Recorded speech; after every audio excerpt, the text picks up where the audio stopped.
This community update was brought to you by U-Radio.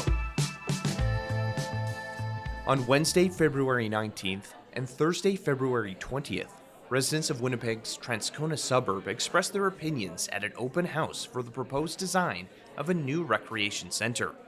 In 2021, input from the community was used to determine the need, design, and potential amenities.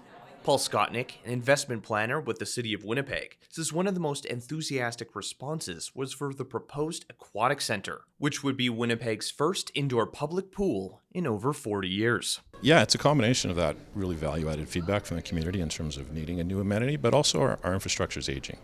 A lot of the indoor facilities, especially, for example, Transcona indoor pool, is reaching the end of its useful life, and we've developed a strategy called the Winnipeg Recreation Strategy that talks about replacing and redeveloping new facilities as they reach sort of the end of their term, which is kind of what we're at right now. So, yeah, a combination of really good feedback from the community and timing in terms of ideally producing something, I guess, down the line.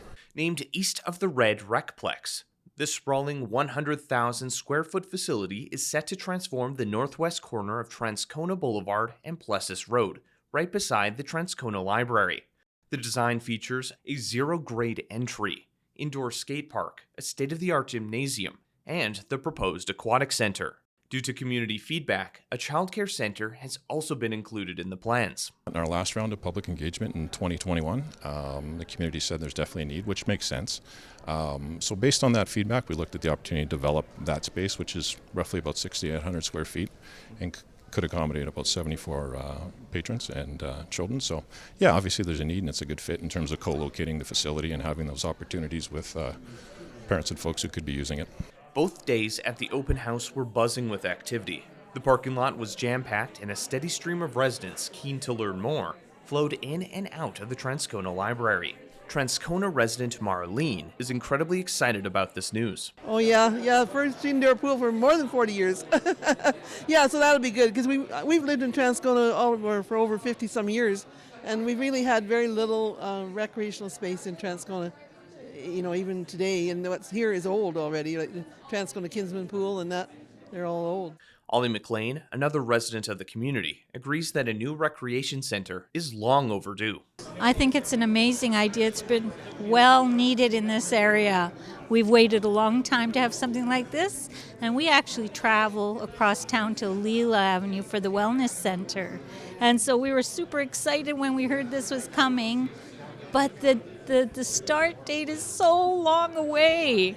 We're feeling like it's going to be a long wait. It was maybe like next year or the year after, but it's not for 5 years.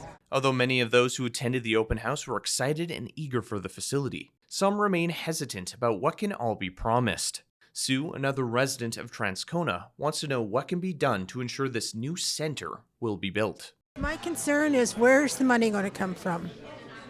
Because I'm afraid once they establish the budget and it goes to city council, it'll be cut that, and all we'll have left is a pool.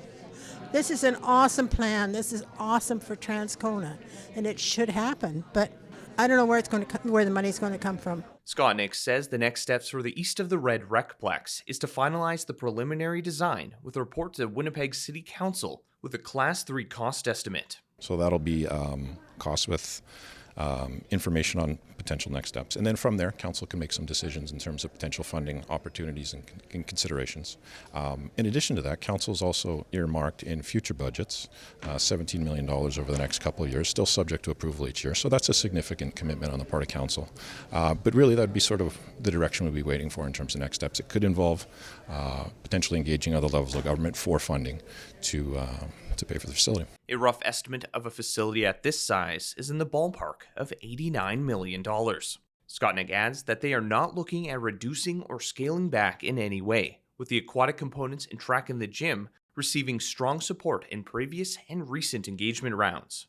After City Council reviews and approves funding, a detailed design will then be completed with an anticipated construction date of 2028 to 2030.